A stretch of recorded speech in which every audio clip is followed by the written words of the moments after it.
Minister with responsibility for the Air and Seaports Authority, Senator Richard Skerritt, made a brief statement to the press on Thursday afternoon.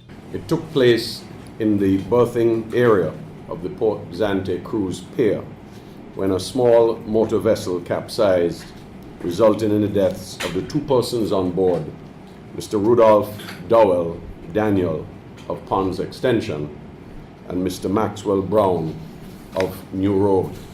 The bodies of Mr. Dowell Daniel and Mr. Brown were retrieved by divers from the area where the vessel capsized. The deceased scaspa employee, Mr. Dowell Daniel, with the support of the launch captain, Mr. Brown, had been in the process of releasing lines for the 5 p.m. departure of one of the 2 cruise ships which visited our port yesterday. Minister Skerritt indicated that the cruise line would be providing support to the investigation. Shortly after yesterday's incident, I engaged by telephone with a senior official of the ship's owners in Miami, Florida, who have pledged to do all they can to assist local police with the investigations related to this horrible incident. Video footage from the security camera system of the second berthed cruise ship, which was due to leave port 1 hour later, will be made available by early next week for review by the Royal St. Christopher Nevis Police Force. I'm also aware that the masters of both ships have already emailed their written reports on the incident. I must also let you know that 2 maritime safety officials of Royal Caribbean Cruise Lines, the owners of the 2 cruise ships, are expected to arrive here within the next few days to assist police and maritime officials with the local investigation, which is ongoing.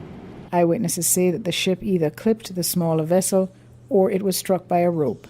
The press was told that as the incident was under investigation, no questions would be entertained following the briefing, but that questions could be sent in writing to the Corporate Affairs and Public Relations Department.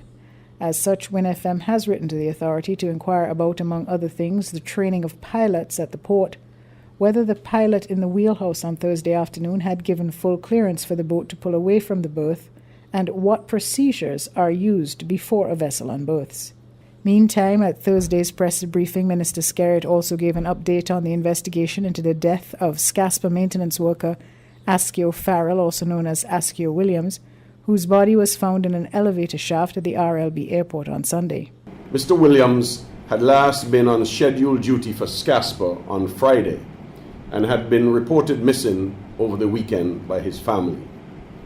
As you know, the first media release on that incident was made on Sunday afternoon by the Royal St. Christopher Nevis Police Force, who are still in the process of conducting their investigation into circumstances which led to the death of Mr. Williams.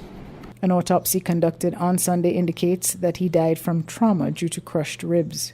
Scaspa management made contact on Monday, the day after the body was discovered, with a company in North America that specializes in risk assessment surveys for the insurance industry. This company comes highly recommended by Scaspa's insurance brokers, RMIG, and is completely independent. An expert from that company is scheduled to arrive on St. Kitts tomorrow, Friday, for an initial period of 5 days, during which time he will be conducting interviews and gathering information required for his review and analysis.